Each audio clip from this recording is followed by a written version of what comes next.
Hello guys, today I'm gonna make a video about my alliance that I'm in right now.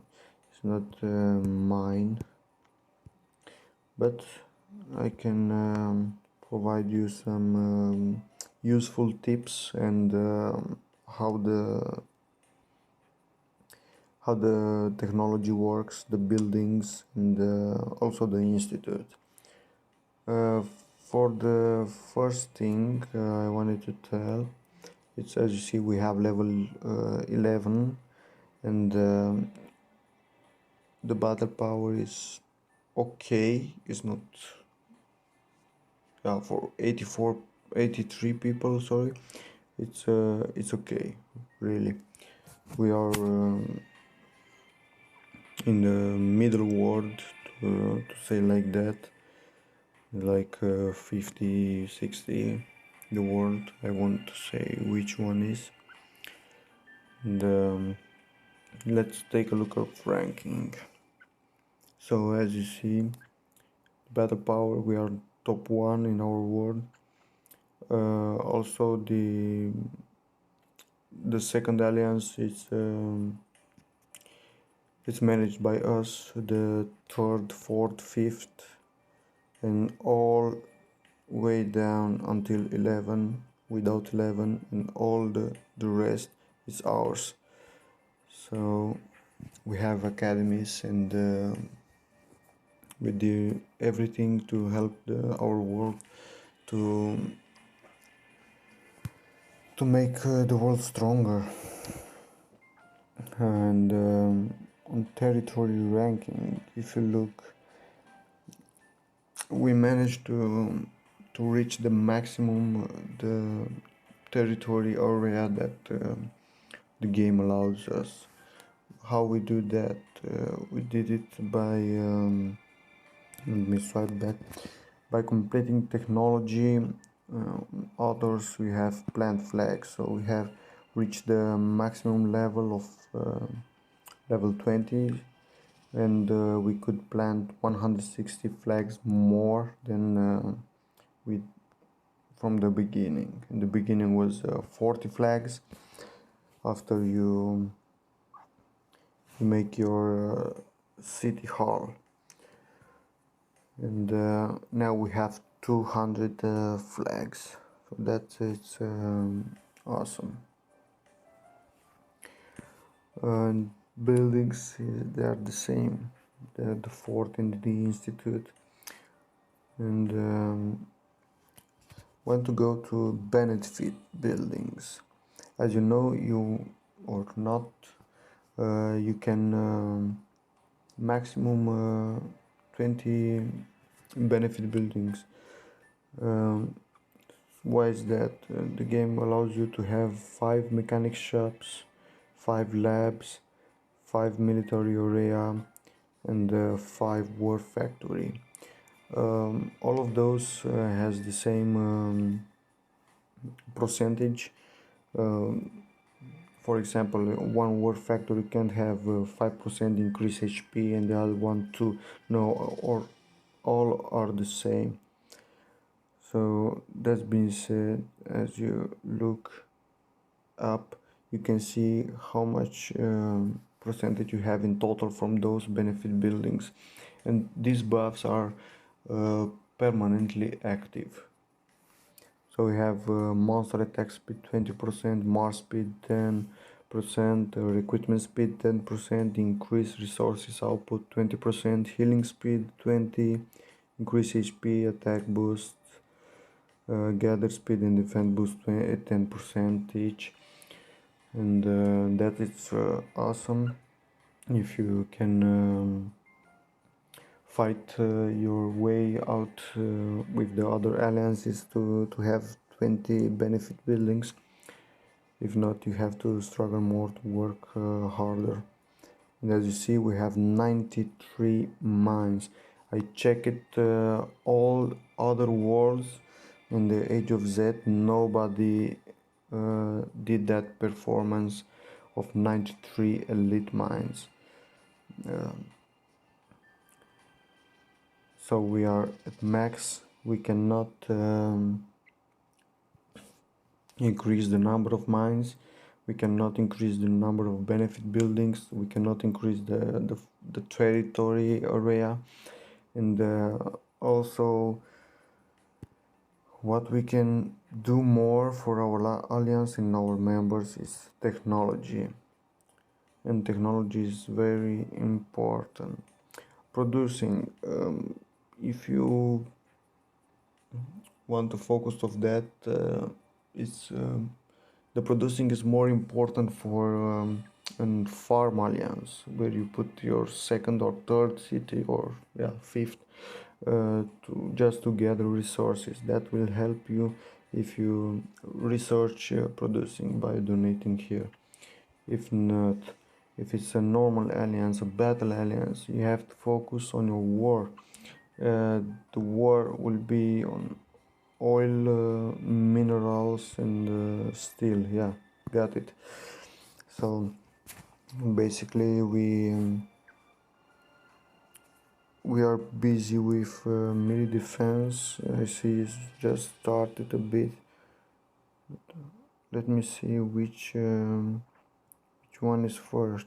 Researching. Um, so now we're pushing to accomplish 158 technology level, 160, so we can unlock level 12. And we are taking the research because it has just 2000 left, and I think next will be help time. So we have 160, and then we gonna go back and focus to war. We'll do the melee defense, and the next one will be a long range attack. Why this combination? Because if you send, for example, uh, you go to war, and you want to make a time attack of 20 members to one. Also, the others are online, are gonna defense time, and you need your melee to make sure uh, you're not gonna lose too much long range troops. That they are very important, and they're much stronger than the mid range troops. So if you put just 20% of your fleet room in melee, basically you have to put tanks. Shredders are not good for attacking cities. They are best for monsters, but you have to put some shredders also, like 300 shredders, 1000 tanks, and some X-Mens, like 5000 X-Men, that will be perfect. It's plus minus this amount that you have to do to protect your not mid range. I use mostly on mid range. I use one troop of each, and I lose full long range for the attacks. But I also put my melee first. So melee defense is very important because it increases. For example, for the level 8, it increases 4%. So each level goes 0.5% more for the entire alliance, and it's active all the time. Melee attack is not that important. I don't know why we did it. I can't remember actually, but it's okay to have all around the same level, so you can grow around, as you understand. Why? Because melee defense is good, and long range attack combination is good when you attack. But when you defend, you will need also the long range defense, the mid range defense, everything in defense for the time you a powerful alliance, or you are in a void war. So this will help you if they go around and around the same level, 1-2 level difference maximum, not more. Now let's talk about team expansion, for example. That's also good when you have a capital war or a city war. Why? Because your rally members that can join, it increases from 5 to 4 to 12 right now. So the maximum that can join is 17 in my alliance. You have 5 from basic. The game gives you 5 members that can join your rally. With this developing this one, you increases your numbers. So it's level 6. So it will go 2 members more each level. And the rally organization, it's how it says, raise max units in rallies. So if your dispatch, for example, I'm level 26 and my dispatch is just 22, so the fleet, I can make a rally with room for 881 troops. So if I go to ruins, they can join 17 members, but just if they fit in my room. So this is very important to upgrade it also, but yeah, it's very expensive as well. For 500 badges is 2500 gold, and normally now I'm focused on something else to do with my gold, and I won't upgrade that until the last. There's no need. We have bigger guys in our alliance, and they have much yeah, room for that to do. And another thing I want to discuss with you is the institute.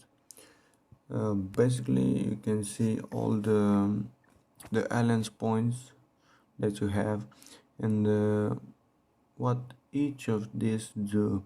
Some of them has cooldown, so just by clicking them you see exactly which percentage you have, how much cooldown it has after you activate it, how much alliance points it takes to activate it, and fortify attacks 7%. That's pretty good for level 3.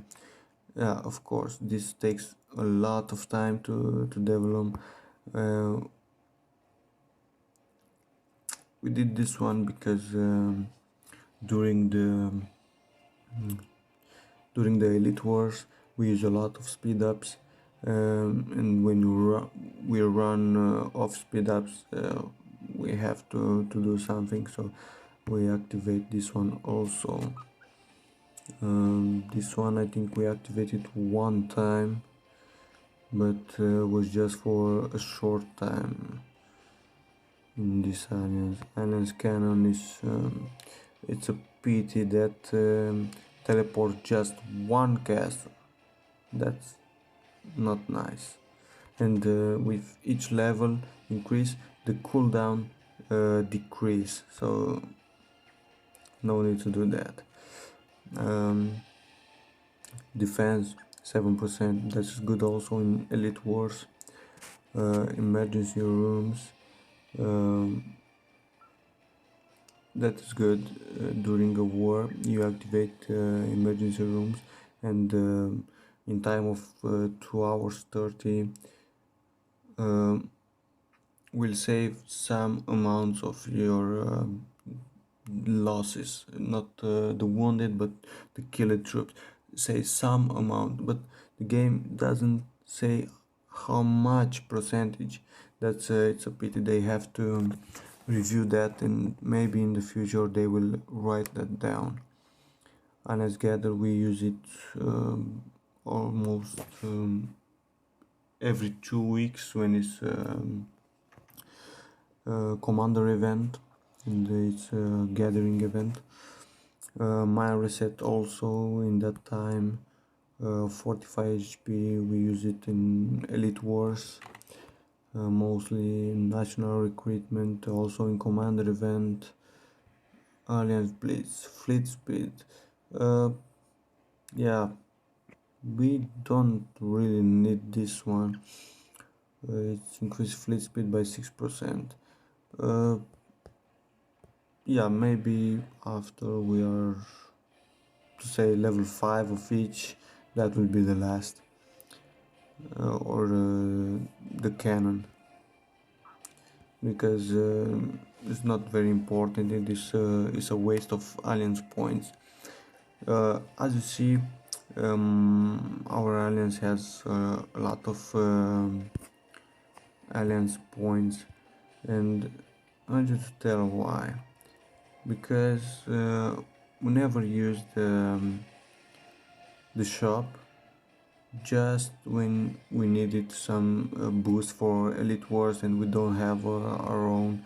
So this 15% and 50% will help us. Never speed ups.